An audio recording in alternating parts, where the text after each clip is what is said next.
আচ্ছা, একটা দৃশ্য কল্পনা করুন তো।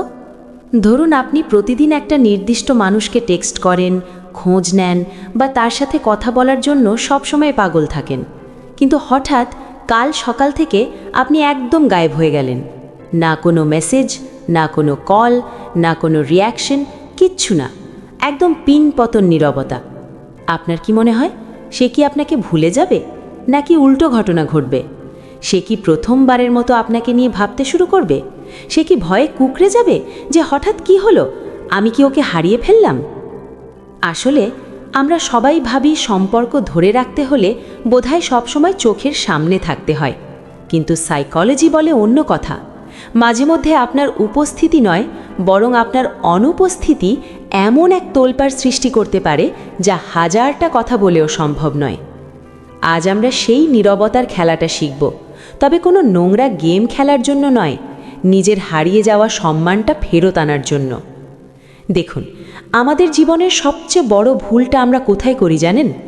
আমরা ভাবি কাউকে যদি আমি খুব বেশি ভালোবাসি, তাকে যদি আমি আমার সবটুকু সময় দিয়ে দিই, তাহলে সেও আমাকে ঠিক ততটাই মূল্য দেবে। কিন্তু বাস্তবতা বড্ড নিষ্ঠুর। মানুষের মনস্তত্ত্ব বা হিউম্যান সাইকোলজি একটু অন্যভাবে কাজ করে। আপনি যখনই কারোর জন্য খুব বেশি সহজলভ্য হয়ে যান, তখন আপনার মূল্যটা বাতাসের মতো হয়ে যায়। বাতাস আমাদের বেঁচে থাকার জন্য সবচেয়ে জরুরি, কিন্তু আমরা কি বাতাসের কদর করি? করি না, কারণ এটা সব সময় আছে। ঠিক তেমনি আপনি যখন সব সময় কারোর জন্য অ্যাভেলেবল থাকেন, তখন সে আপনাকে গ্যারেন্টি হিসেবে ধরে নেয়, আর মানুষ গ্যারেন্টি দেওয়া জিনিসের যত্ন নেয় না। আজ আমরা কথা বলবো সাইলেন্ট ট্রিটমেন্ট বা নীরবতার শক্তি নিয়ে।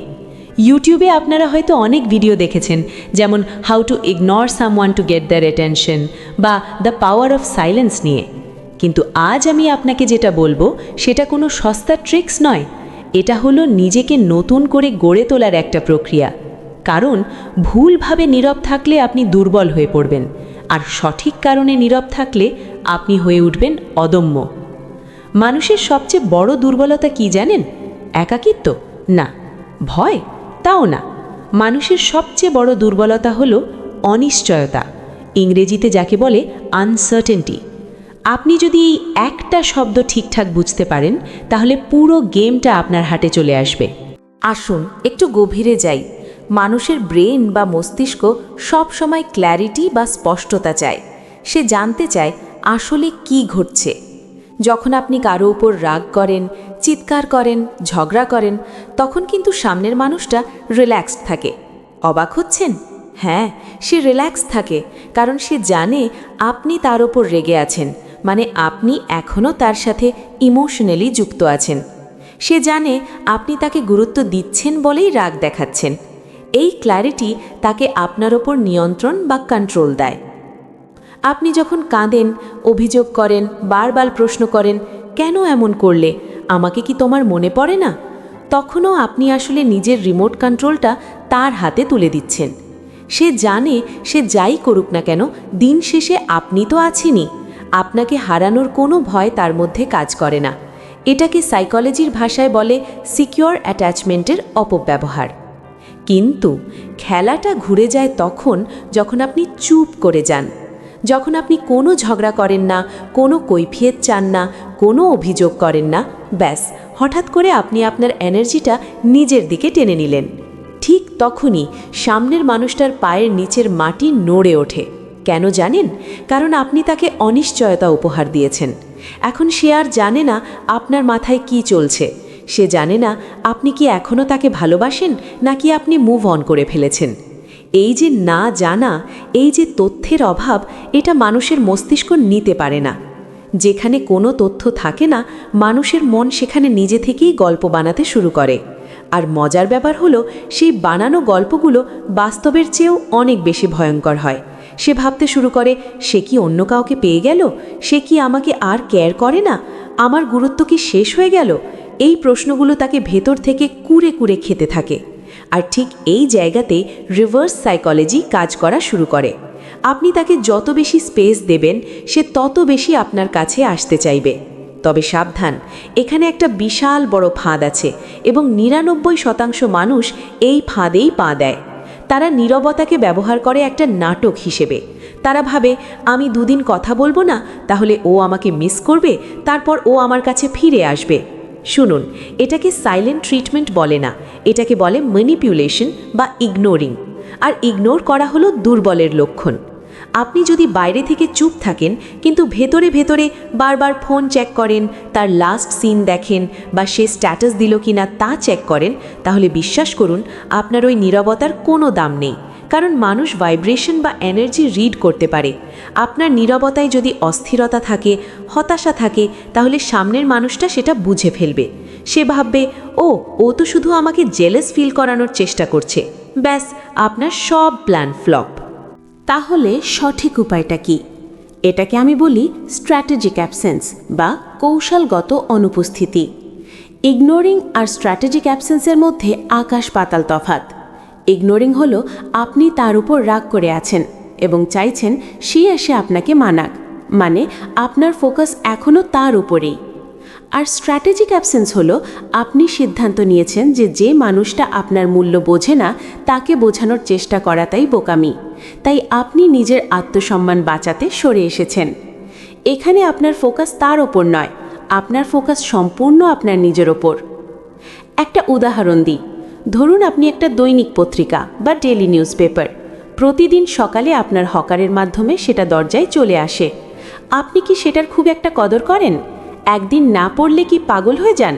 না, কারণ আপনি জানেন ওটা কাল সকালেও আসবে।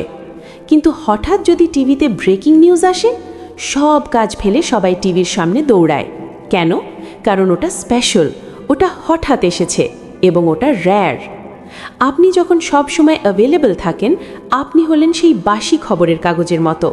আর যখন আপনি নিজের জীবনে ফোকাস করেন এবং হঠাৎ করে নিজেকে গুটিয়ে নেন, তখন আপনি হয়ে ওঠেন ব্রেকিং নিউজ। এখন হয়তো ভাবছেন, কিন্তু ভাই, আমি যদি সরে যাই আর সে যদি সত্যিই আমাকে ভুলে যায়? এই ভয়টাই আপনাকে শেষ করে দিচ্ছে। একে বলে ফিয়ার অফ লস। কিন্তু মজার ব্যাপার হলো, এই ভয়টা আপনার নয়, এই ভয়টা তার মনের মধ্যে তৈরি করতে হবে। আর সেটা তখনই হবে যখন আপনি সত্যি সত্যি তাকে হারানোর ভয় পাবেন না। আপনাকে একটা কঠিন সত্য কথা বলি, আপনি যতক্ষণ কাউকে হারানোর ভয় পাবেন, ততক্ষণ আপনি তার গোলাম হয়ে থাকবেন। যেদিন আপনি আয়নার সামনে দাঁড়িয়ে নিজেকে বলতে পারবেন, সে থাকলে ভালো, কিন্তু সে না থাকলেও আমার জীবন থেমে থাকবে না, আমি ঠিক থাকব, সেদিন থেকে দুনিয়ার কোনো শক্তি আপনাকে আটকাতে পারবে না। আপনার এই কনফিডেন্সটা টেলিপ্যাথির মতো তার কাছে পৌঁছে যাবে। এখন প্রশ্ন হলো, এই সাইলেন্ট ট্রিটমেন্ট বা নিজেকে সরিয়ে আনার কাজটা প্র্যাকটিক্যালি কিভাবে করবেন? অনেকে ভাবে রাগ করে ব্লক করে দেব বা ঝগড়া করে চলে আসব। না, একদমই না। আসল শক্তি চিৎকারে নয়, আসল শক্তি শান্ত থাকায়। আপনাকে ঘোস্ট বা ভূতের মতো গায়েব হতে হবে, কিন্তু কোনো ড্রামা ছাড়া। ধরুন সে আপনার মেসেজের রিপ্লাই দিচ্ছে না বা আপনাকে গুরুত্ব দিচ্ছে না, আপনি আর উল্টো প্রশ্ন করবেন না, আপনি আর ডাবল টেক্সট করবেন না, আপনি তাকে বোঝাতে যাবেন না যে আপনি কতটা কষ্ট পাচ্ছেন। আপনি শুধু শান্তভাবে নিজের এনার্জিটা সরিয়ে নেবেন।